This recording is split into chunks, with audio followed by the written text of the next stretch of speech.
Good afternoon. This is Irene Lindgren, your hostess on Through the Kitchen Window at WFBM TV in Indianapolis.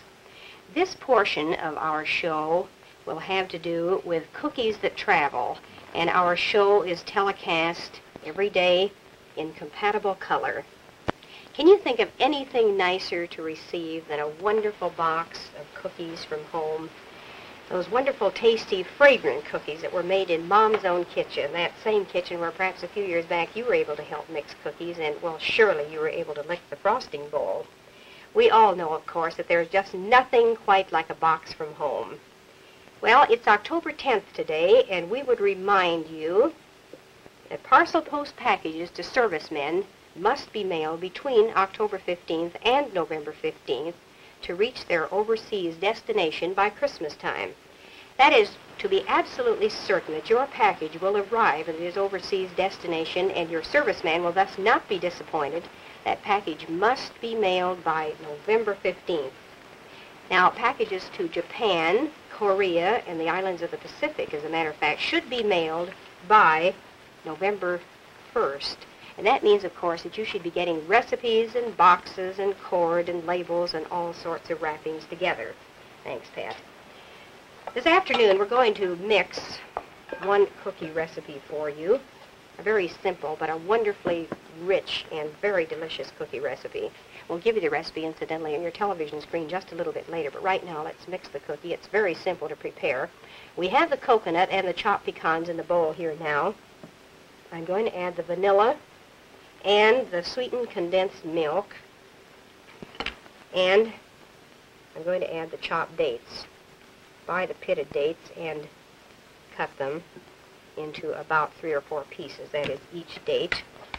And then you simply mix all of this together till it's nice and smooth and all of the ingredients are blended. And we'll put it in an 8x8 pan and pat it down well. Be sure you grease that pan well and put some wax paper in the bottom of it too. And then we'll put that in a 375-degree oven. That's a quick moderate oven, a 375 oven, and bake it for about 25 minutes. Bake it for about 25 minutes. Then let it cool a bit, and then you'll put it into, cut it into bars about 2 inches long and perhaps about 1/2 of an inch wide. And I'll tell you how to prepare the cookies for wrapping just a little bit later. Just pat it out nice and smooth. Of course, it won't be too smooth.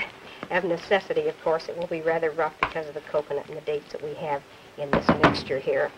Then we're going to put that in the oven, a quick moderate oven, a 375-degree oven, and bake that for 25 minutes. 25 minutes.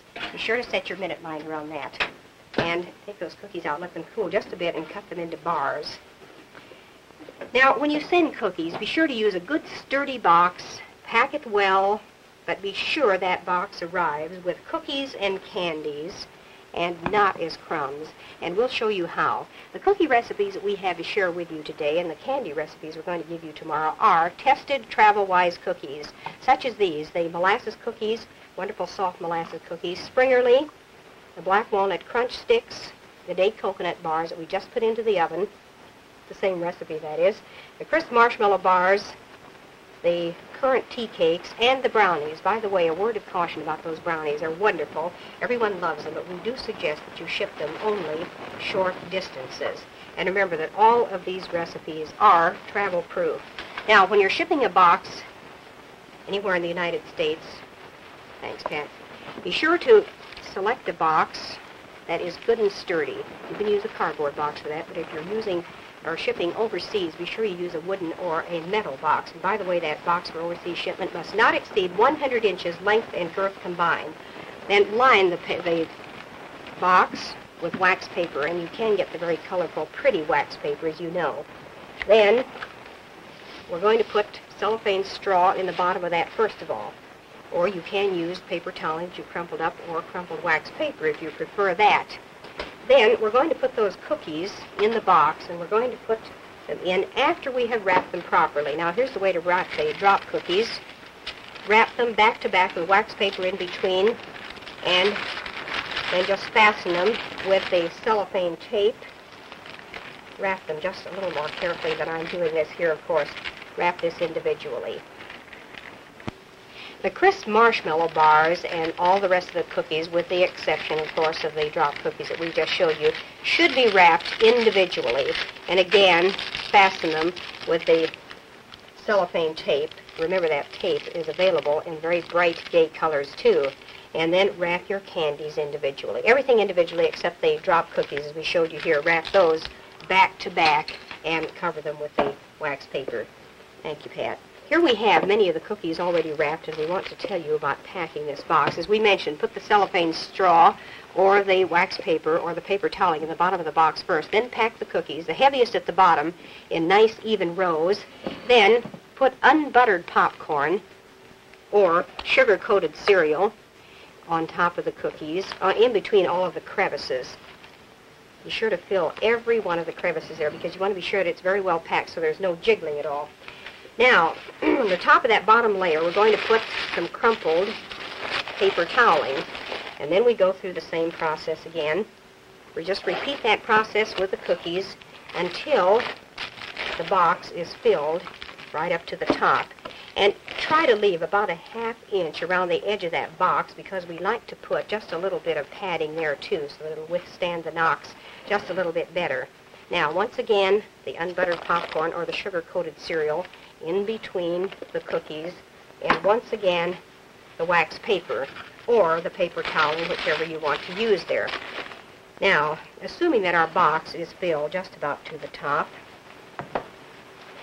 then we're going to put more of the paper toweling on top of that, and put enough paper toweling on so that you really have to just close the box, really have to push that box closed because you want it to be very firmly packed. Now, just before you close that box and put the tape or the cord on the outside, do this, and it's very important. Take a sheet of paper and write the name of the person whom you are sending the package and their address. Also write your name and your return address and put that right on top of the package just before you close it. In speaking with Mr. Walter Smith of the Maine Post Office yesterday, our acting postmaster, he told me that many, many packages in the past could have been delivered had they had that sheet of paper inside with the information I just gave you. The name of the person whom you're sending the package, your own name and return address. Occasionally something happens to the address on the outside of the package, and it cannot be delivered unless it has that sheet of paper inside. Now, you can again fasten it with tape, or you can fasten it with a cord. And incidentally, if you use the very heavy brown tape for fastening it, you'll want to put a sticker on the outside or use the label that says this package can be opened for postal inspection. Then, if you want to play safe, really safe, put the name of the person whom you're sending it again, your name and your return address on the box, and then wrap the box in brown paper, very heavy brown paper. Wrap it very well and fasten it again with the cord. Then you can write the name, of course, on the outside once again, and be sure to include your return address as well. And then, of course, put your fragile stickers on the outside of that as well while you're doing that. Remember to do a very good job of packing because this box really has to go a very long distance. Remember, too, of course, that package must be in the mail by November 15th if it's to get to its destination by Christmas.